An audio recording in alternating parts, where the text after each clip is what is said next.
nahmaduhu wa nasta'inuhu wa nastaghfiruhu wa nu'minu bihi wa natawakkalu alayh wa na'udzu billahi min shururi anfusina wa min sayyiati a'malina may yahdihillahu fala mudilla lahu wa may yudlilhu fala hadiya lahu asyhadu an la ilaha illallah wa asyhadu anna muhammadan abduhu wa rasuluh sallallahu alaihi wasallam tabaraka wa sallama tasliman kasiran kasira amma ba'd. Bismillahirrahmanirrahim. Wa man ahsanu qawlan mimman da'a ila Allah wa amila salihan wa qala innani minal muslimin.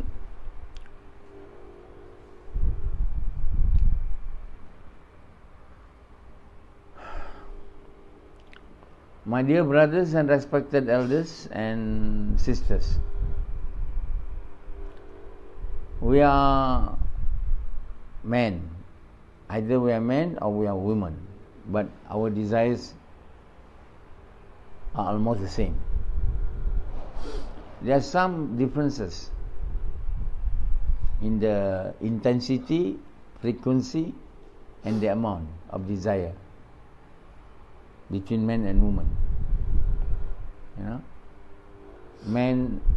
women have more desires to have more things. Desires to be able to live with comfort, luxury than men. Men are made to have great desire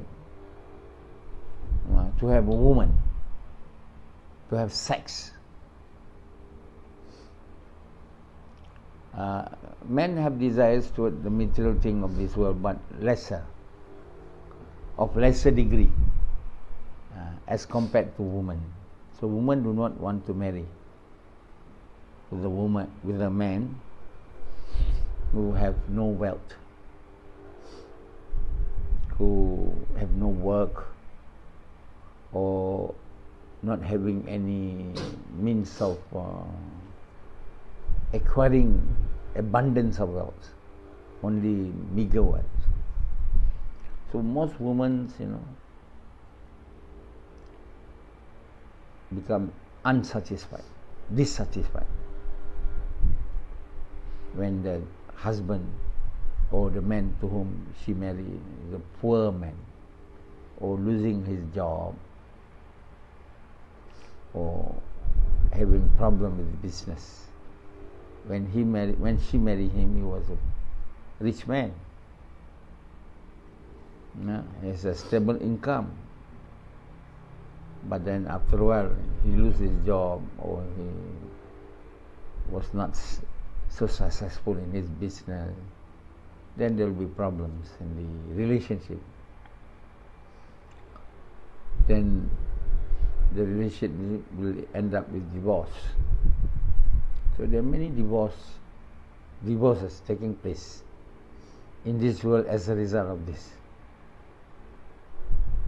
And during economic crisis, which has affected us many times, and during that time they will find the rate of divorce increases tremendously. Is the reason as to why divorce is because the women are not happy with the man to whom she had married all this while, because the men are not able to provide her with a good food, good house, good car. So men should realize this. And then men are worried when they are poor, because they know the woman will not like him, will not love him. A very good woman will probably be able to bear patience, marrying woman of less wealth like Rashidi. Only good woman.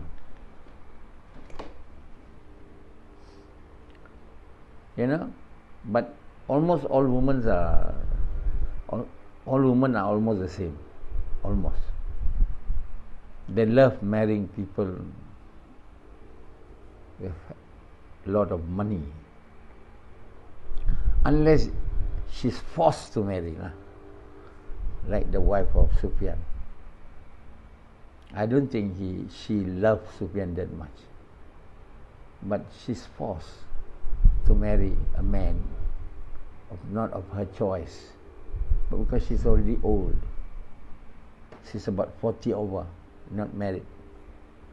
She put her names in the net, the website of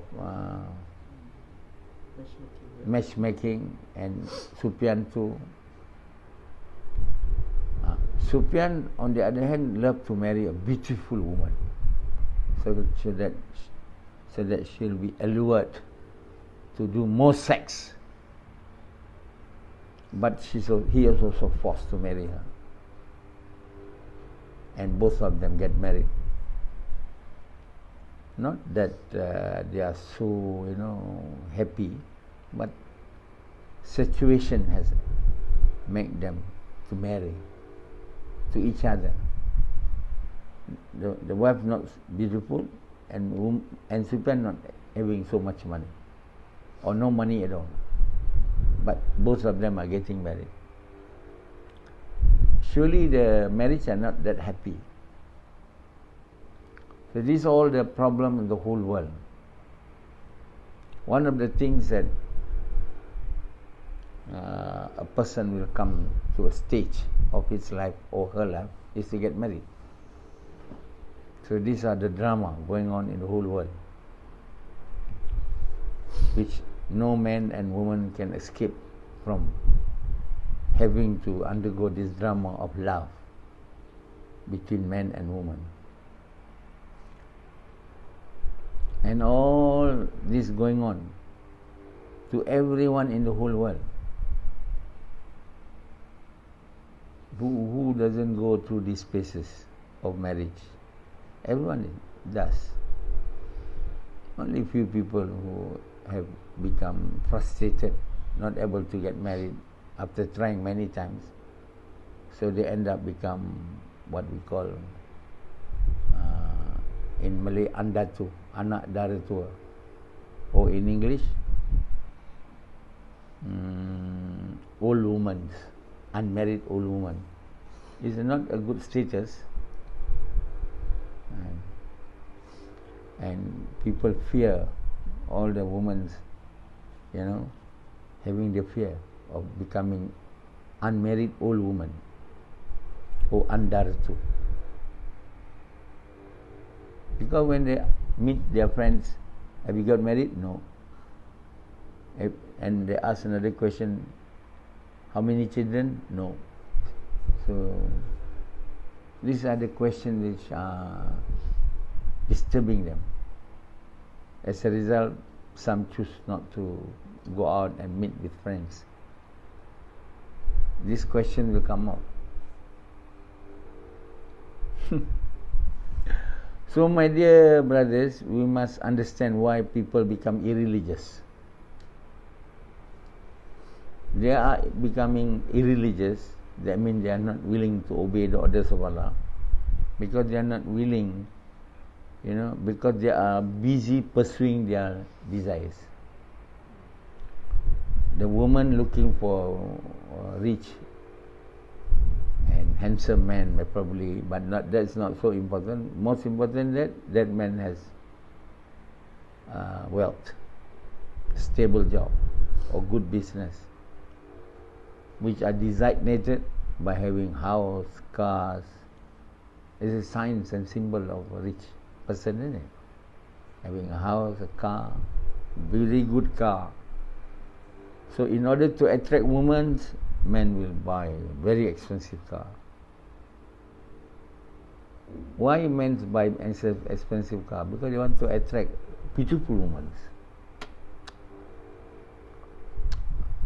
So in the Facebook you can see some men, parking very expensive car on the roadside, and then one woman comes, and then he tried to tackle that lady, that woman. The woman ignored him, But when she knows that he's the one who having that Ferrari which was parking on the red side, the woman start to become interested with him. That's called gold digger. Many women like to marry old men. Of course, there are cases when they are pure love, but most of the time, the old man is a rich man. Very occasionally, woman marry an old man because of love, of course, but most of them are gold diggers. Gold diggers means married to old men so that they can dig the golds with the men are having. On the other side, the desires of men is for women. So out of the 10 desires, let's say 10 desires, 9 out of 10 belong to the woman, and 1 of the 10 belong to men, and that 1 of the 10 which belong to the woman is to have a woman, and belong to the man is to have the woman. So in other words, although men have 1 out of 10, woman has 9, because the man desires to have a woman, the whole desires belong to men.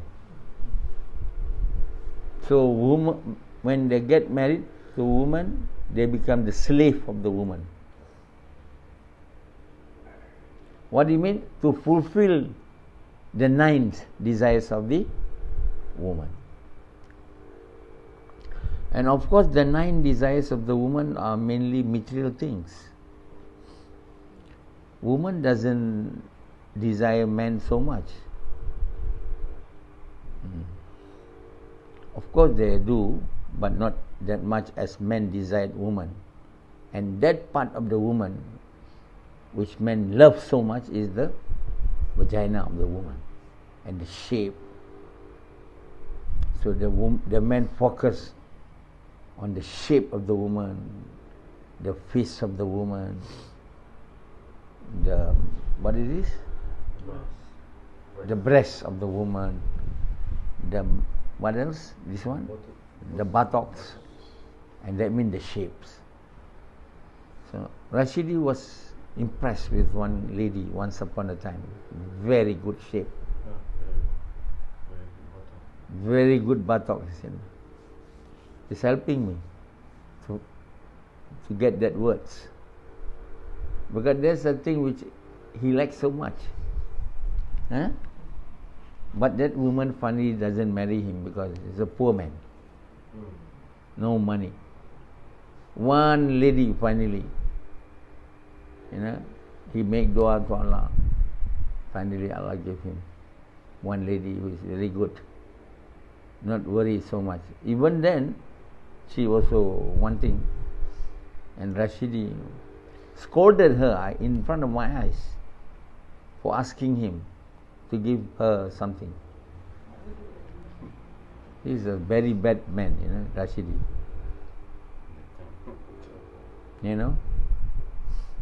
Because he doesn't understand this. If you want to marry a woman, you must be ready to give her whatever she wants. And all that she wants is materials.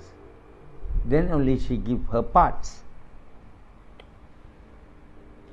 So there is an idiom that for woman there is 2 holes that you have to fill: the mouth and the vagina.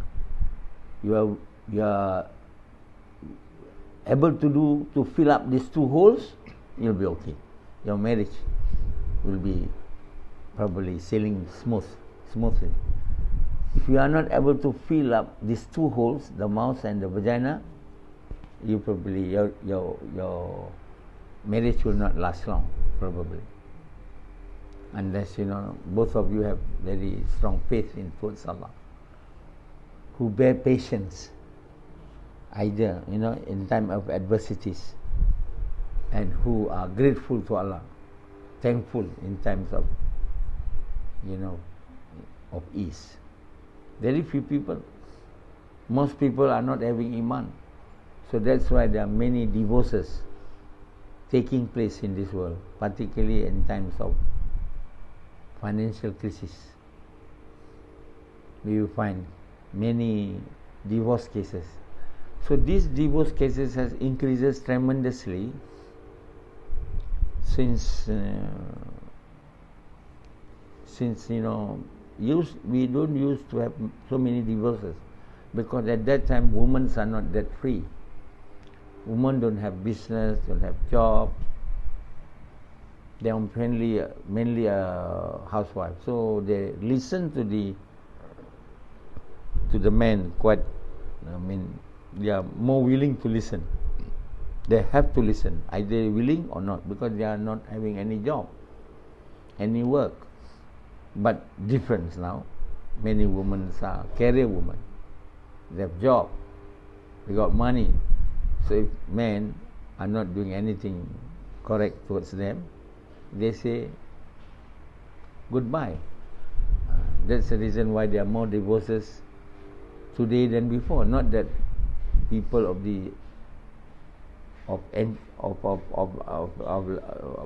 people of those days, olden days, are better people. No, they are also people without iman and without faith towards Allah. But they are forced to marry, to have a husband. They got no choice.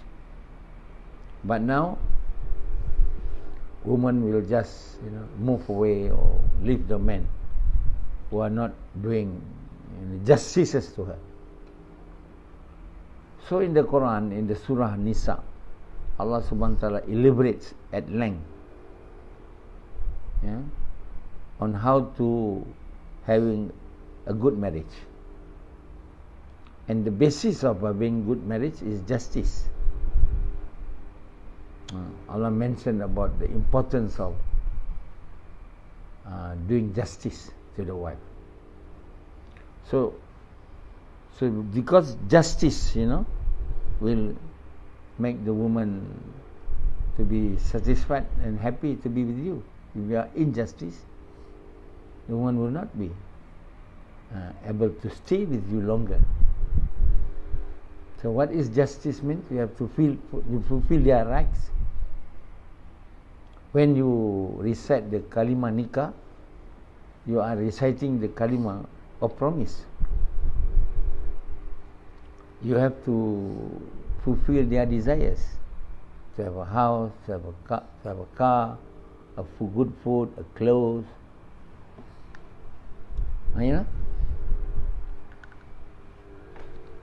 This is the promise which you have made. I mean, you have to fulfill the desires of that woman in your Kalimah Nikah. When you recite the Kalimah Nikah of acceptance, then I accept to marry her, and this is with this mahar.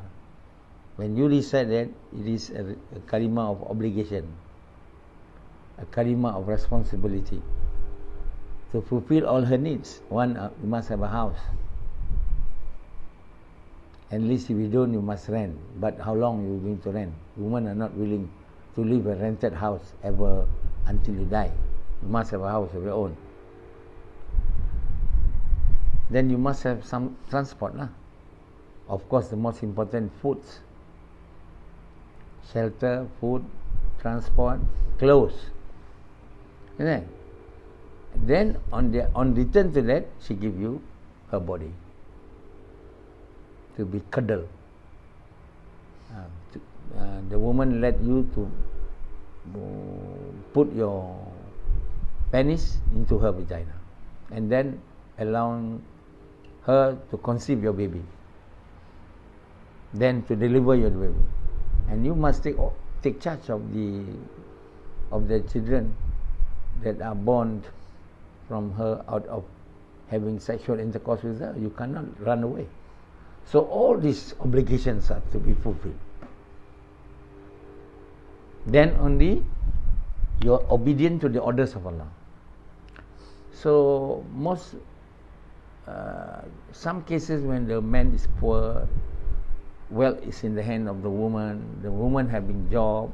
So instead of the man fulfilling the desires of woman, the woman are using her own money to fulfill her own desires. So as a result of that, the woman has no respect for the husband. So what happened? The husband will become a slave to the woman.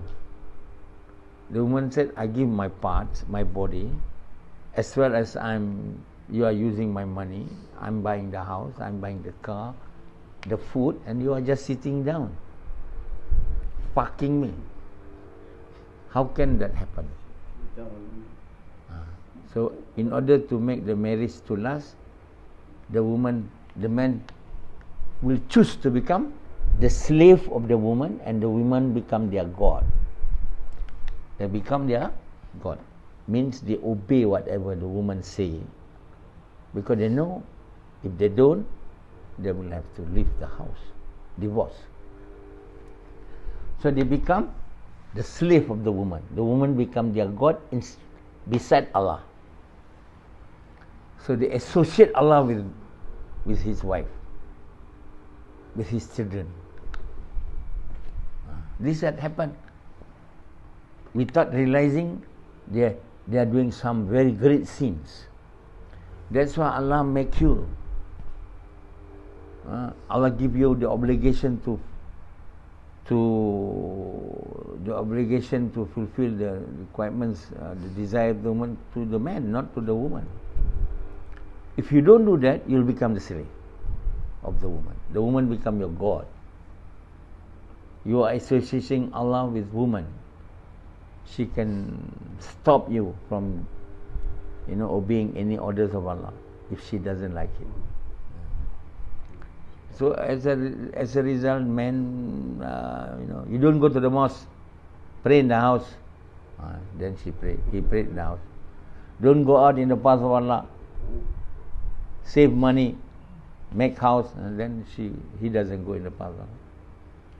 So many laws of orders of Allah broken by the man, because the man has become, instead of the slave of Allah, become the slave of the wife.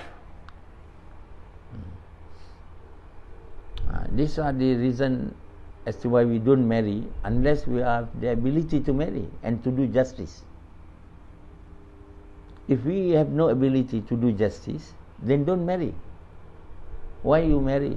Why you need to have sex so much and then succumb yourself to become the slave of the woman and disobey Allah? So you should choose to become the slave of Allah, not willing to disobey the order of Allah. If you are going to marry and disobey orders of Allah, you better don't marry.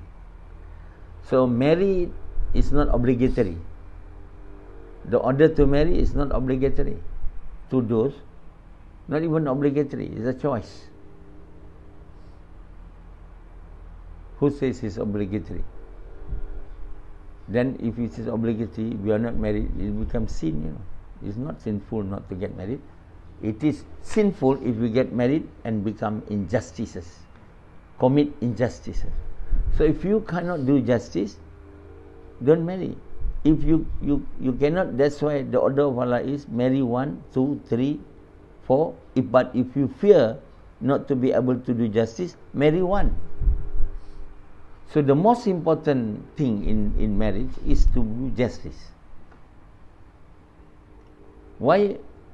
If you fear not to be able to do justice of marrying 2, 3, 4, marry 1. Because if you marry 4, you have to give 4 same house, to 4 wives. Are you able to do that? 4 different cars, same car, same clothes, same food, same servant. But many men, instead of trying to do justice, they don't bother about doing justice. So while they marry to commit sins. They have children to commit sins, because they don't do justices. But people are so fond of marriage. They are laughing and giggling and saying, what more, you only have 1 now. Add 1 more, sunnah. So they make fun of Sunnah. They make fun of it. Now we got 2, why not 3? Islam 4. This is the words from the ignorance who doesn't read the Quran. Allah says you can marry 1, 2, 3, 4. But if you fear not to be able to do justice, marry 1. Some people marry 1 but become the slave of the woman. What more if you marry 4? They're slave to 4 women. Instead of having iman towards Allah with marriage, he associates Allah with his wife. Instead of then after that having children, associate Allah with the children. The whole life is full with shirk. When you do shirk, you disobey Allah's orders. So must understand why you get married is to obey the orders of Allah, to do justice. You don't marry because you want sex, like Rashidi, you know. He want to get married because he wants sex, as many people do. That's all they want. It's a wrong intention. The intention to get married is to please Allah, to obey the order of Allah. That is the intention to get married. But most people, the whole wide world, none, almost, not even to the believers, who get married because they want to obey the orders of Allah. No.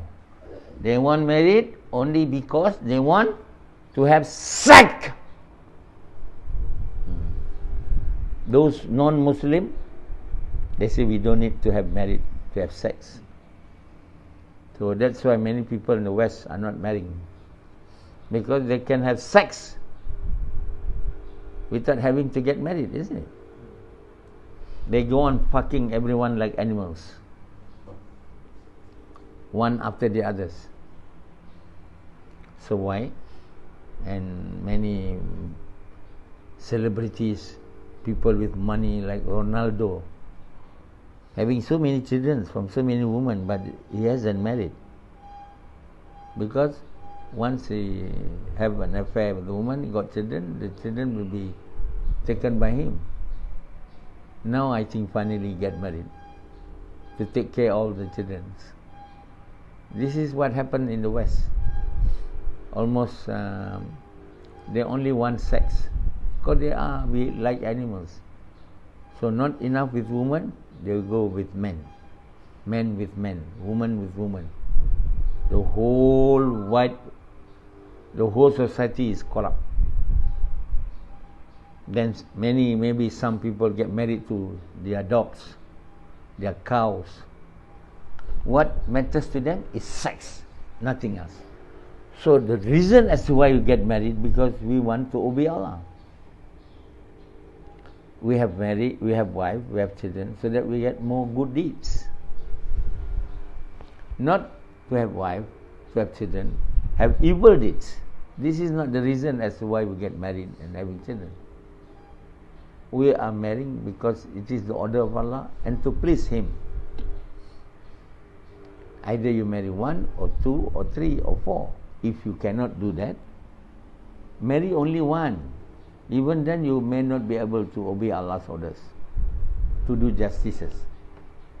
You know, even with 1. What more with 2?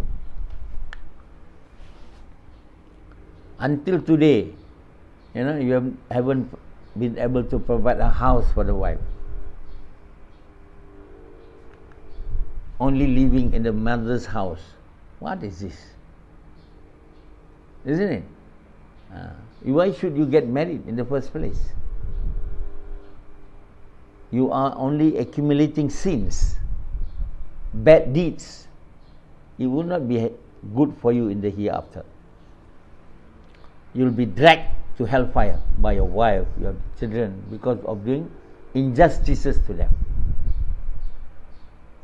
So if you think it deeply as to why I get married, it is of no use to get married to disobey Allah's orders.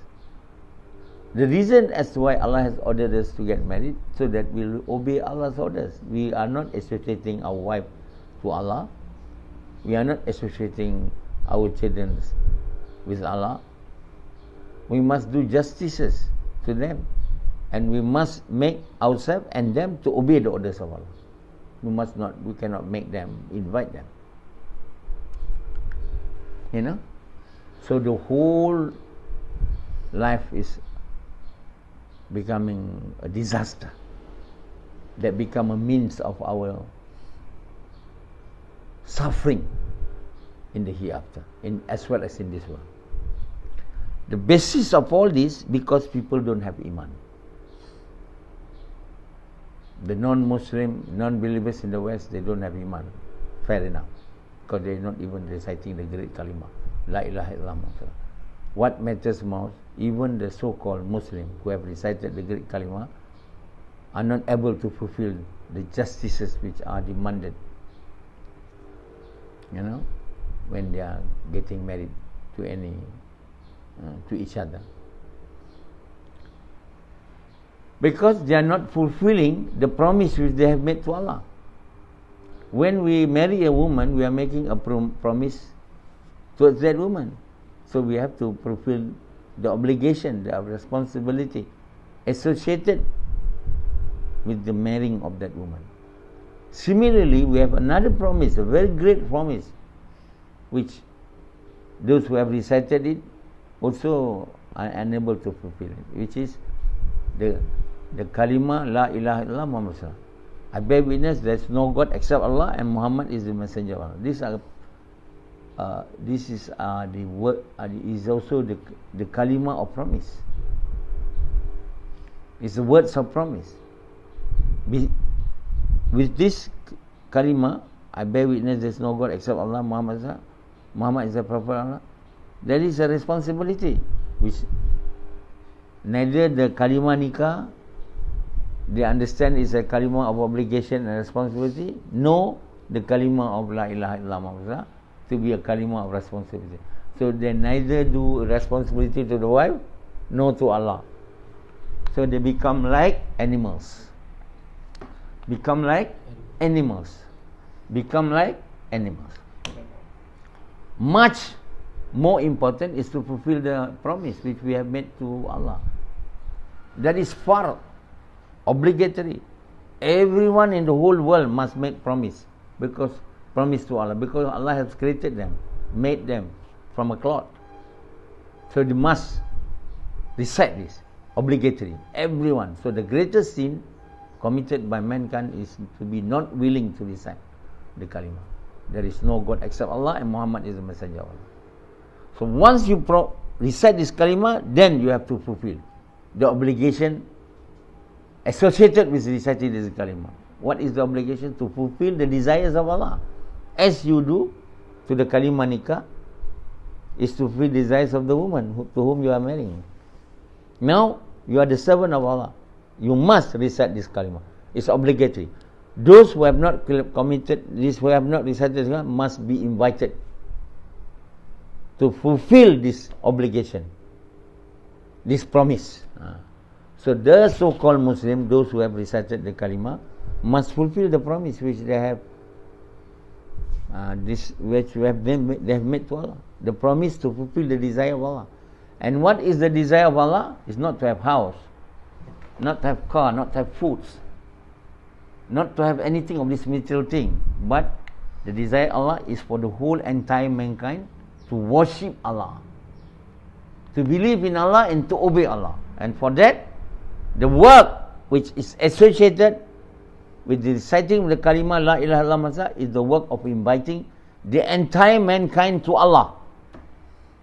That's why the work of inviting mankind to Allah is not non-obligatory. It's very obligatory, the most obligatory order of Allah, which almost none of the so-called believer in this whole world since thousands of years are able to fulfill it to the core. So Because none of the so-called Muslim are inviting the non-Muslim to recite the kalimah. None is doing that work. None is willing to sacrifice their wealth and time to fulfill that work. Only busy in fucking their wife. Not to provide the needs of the wife too. Only fucking the wife. Injustices to the wife and the children, and injustices to Allah. So we should make tawbah, repentance to Allah. The true repentance. If you are not married, okay, it's not obligatory, but it is obligatory for you to recite the kalimah.